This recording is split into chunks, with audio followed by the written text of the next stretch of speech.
Pada akhir abad ke-19, di sebuah daerah bernama Rawa Bilong, Betawi, hiduplah seorang pemuda bernama Pitung. Sejak kecil, Pitung dikenal sebagai anak yang ramah, patuh pada orang tua, dan cepat belajar. Ia dibesarkan dalam tradisi Betawi yang kuat. Silat, pantun, adab, dan gotong royong menjadi bagian dari hidupnya sehari-hari. Ayahnya, Bang Piun, adalah guru yang tegas dan selalu mengajarkan bahwa orang kuat bukanlah mereka yang menang berkelahi, tetapi mereka yang mampu menahan diri dan membela yang lemah. Pelajaran itu benar-benar tertanam dalam hati Pitung. Ketika beranjak remaja, Pitung berguru silat kepada Haji Naipin, salah satu jawara terkenal di kampungnya. Latihan Pitung tidak hanya menguatkan badan, tetapi juga menajamkan budi pekertinya.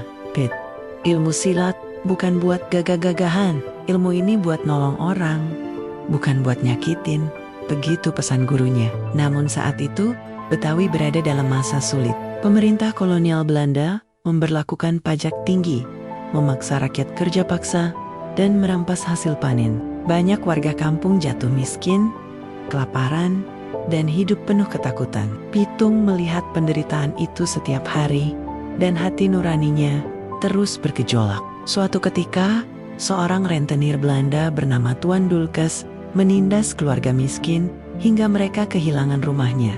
Peristiwa itu membuat Pitung sadar, ia tidak bisa hanya diam. Dengan kemampuan silat dan kecerdasannya, Pitung memutuskan untuk menjadi pendekar pembela rakyat. Ia merampas harta para penindas, terutama para tuan tanah dan pejabat Belanda yang zalim, lalu membagikannya kepada warga kampung yang kelaparan. Tindakan Pitung membuat namanya melegenda. Banyak orang menyebutnya Robin Hood Betawi, tetapi bagi rakyat kecil, ia lebih dari itu.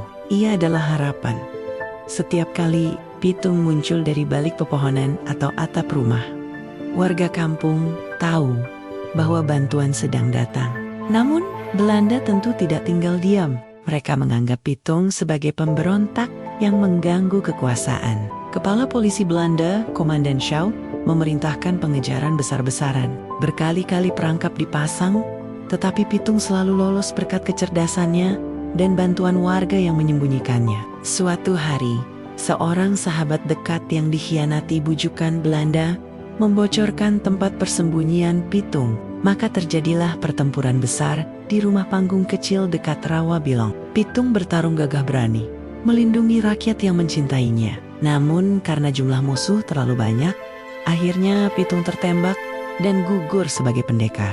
Meski wafat, semangat Pitung tidak pernah padam. Rakyat Betawi terus mengenang keberaniannya. Mereka bercerita dari generasi ke generasi tentang pemuda berhati mulia yang menggunakan tenaganya bukan untuk ketenaran, tetapi untuk keadilan. Hingga kini, si Pitung menjadi simbol keberanian, kejujuran, dan keberpihakan kepada rakyat kecil. Namanya hidup dalam cerita Titer Lenong dan ingatan masyarakat Betawi.